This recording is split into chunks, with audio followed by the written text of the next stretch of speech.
एक बार की बात है, अपनी युवावस्था के दौरान दशरथ असुरों के खिलाफ एक भयंकर युद्ध में देवताओं के साथ शामिल हुए। युद्ध का मैदान अव्यवस्थित था और दशरथ ने खुद को एक गंभीर स्थिति में पाया। उनका अत्यधिक खून बह रहा था और वह क्षतिग्रस्त हो गए थे। उनका रथ टूट गया था। ऐसा लग रहा था मानो उनका भाग्य दुश्मन के चंगुल में फंस गया। संकट की इस घड़ी में कैकेयी के रूप में एक आशा की किरण उभरी, जो दशरथ की सहायता के लिए दौड़ पड़ी। लोगों को इसकी जानकारी नहीं है, परंतु इस युद्ध में कैकेयी ने दशरथ के सारथी के रूप में भूमिका निभाई। तेज और कुशल हाथों से उनके टूटे हुए रथ की मरम्मत कर वह उनकी जान बचाते हुए युद्ध के मैदान से दूर चली गई। समय पर बचाव के लिए दशरथ ने प्रसन्न होकर कैकेयी को 2 वरदान दिए, लेकिन कैकेयी की नीयत बहुत साफ थी। उन्होंने बस इतना कहा कि मेरी खुशी इस बात में है सिर्फ कि आप अभी भी जीवित हैं, और उन्होंने दशरथ को यह बोलकर मना लिया कि वह यह वरदान बाद में यानी कि भविष्य में प्रयोग करेंगी। दशरथ के प्रिय पुत्र राम के राज्याभिषेक से पहले कहानी में एक नाटकीय मोड़ आया।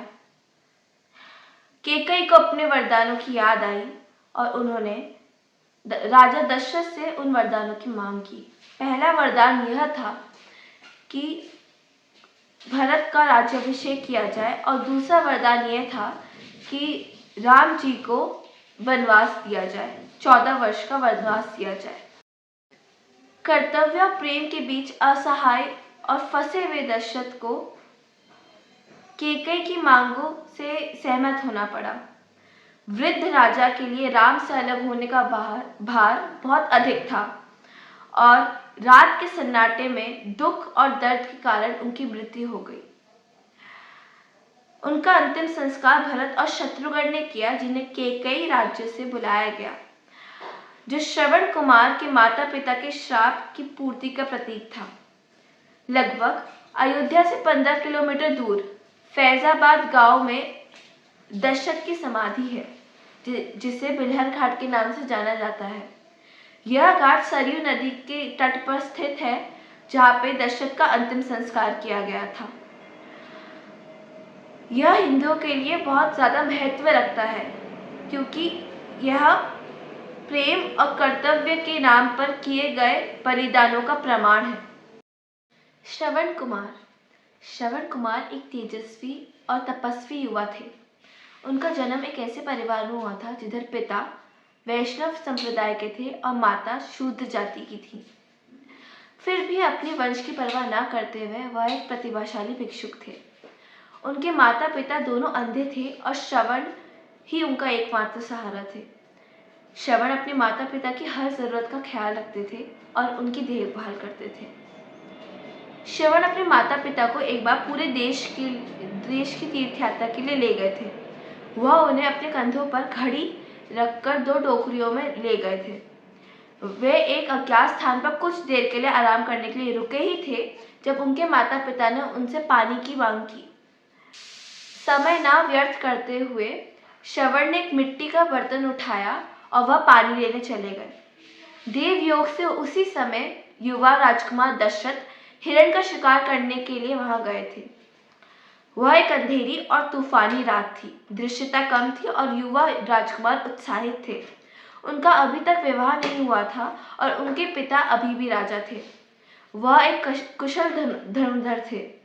अंधेरे ने उन्हें नहीं रोका, क्योंकि वह शब्दभेदी बाण नामक तीरंदाजी की एक विशेष शैली में पारंगत थे। श्रवण सरयू के तट पर पहुंचे और बर्तन को नदी में पानी में डुबोया। रात में चारों ओर पानी के छींटे ऐसे लग रहे थे मानो कोई जानवर नदी पर पानी पीने आया हो। ध्वनि की दिशा को आधार बनाकर ही दशरथ ने बाण चला दिया। एक तेज चीख खामोश रात को चीर देती है। वह किसी जानवर की चीख नहीं थी, बल्कि एक घायल इंसान की चीख थी। यह श्रवण कुमार की चीख थी।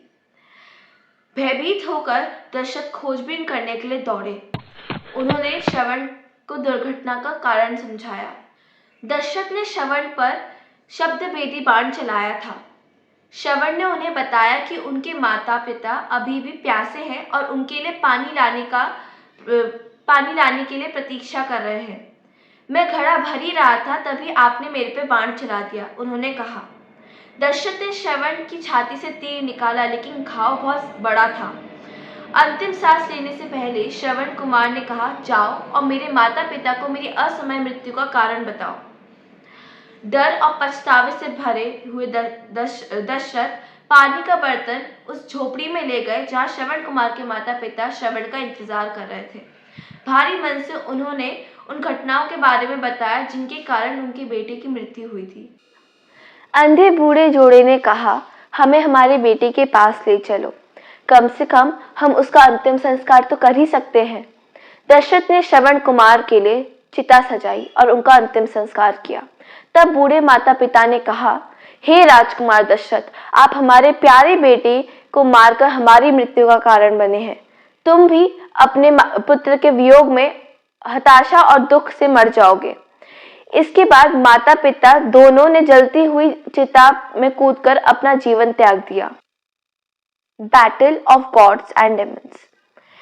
एक बार शंभासुर ने स्वर्ग पर हमला किया, तो राजा दशरथ को हमले को रोकने के लिए स्वर्ग से राजा इंद्र ने सेना में शामिल होने के लिए बुलाया था। कैकेयी भी उनके साथ गई। अचानक उनके रथ के पहिए की धुरी टूट गई, लेकिन कैकेयी सार्थक थी और उन्होंने पहिए को स्थिर करने के लिए अपनी तेज उंगलियों का इस्तेमाल किया। बाद में जब राजा दशरथ युद्ध करते करते घायल हो गए, तो कैकेयी ने रथ को युद्ध भूमि से दूर भगा दिया और इस तरीके से उनकी जान बचाई। उनकी समय पर मदद करने के लिए राजा दशरथ ने प्रसन्न होकर कैकेयी को 2 वरदानों का वादा दिया, लेकिन कैकेयी ने कहा कि मेरी प्रसन्नता इसी पे है कि आप अभी भी जीवित हैं, और उन्होंने दशरथ को यह कह के मना लिया कि वह यह वरदान भविष्य में प्रयोग करेंगी। उस समय वास्तव में कैकेयी को राजा दशरथ के प्रेम और भक्ति से अधिक कुछ नहीं चाहिए था। कैकेयी साम्राज्य के राजा अश्वपति की बेटी थी।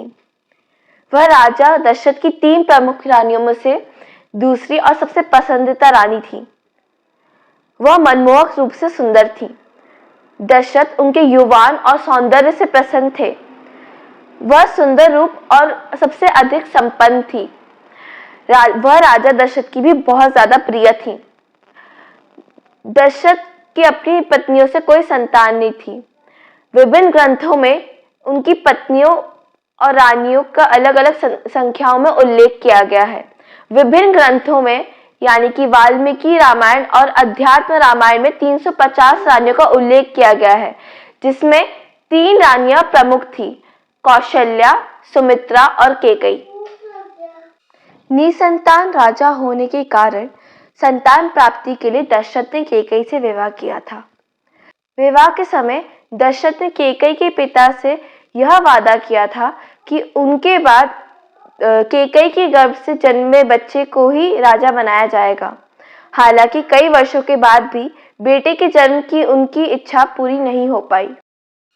Shanta, elder sister of lord Rama, यानी कि राजा राम की बड़ी बहन। जब भी हम रामायण की बात करते हैं तो हम सिर्फ 4 भाइयों का नाम लेते हैं, राम, लक्ष्मण, शत्रुघ्न और भरत। लेकिन क्या आपको पता है इन चारों भाइयों की एक बड़ी बहन भी थी। इस बड़ी बहन का नाम था शांता। यह राजा दशरथ और कौशल्या की बड़ी पुत्री थी। यह सर्वगुण संपन्न स्त्री थी।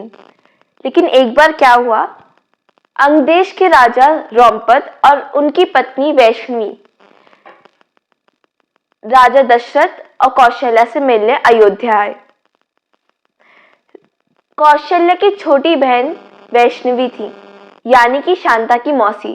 जब वह मिलने आए तो उन्होंने राजा दशरथ और कौशल्या से शांता को गोद लेने की इच्छा प्रकट की।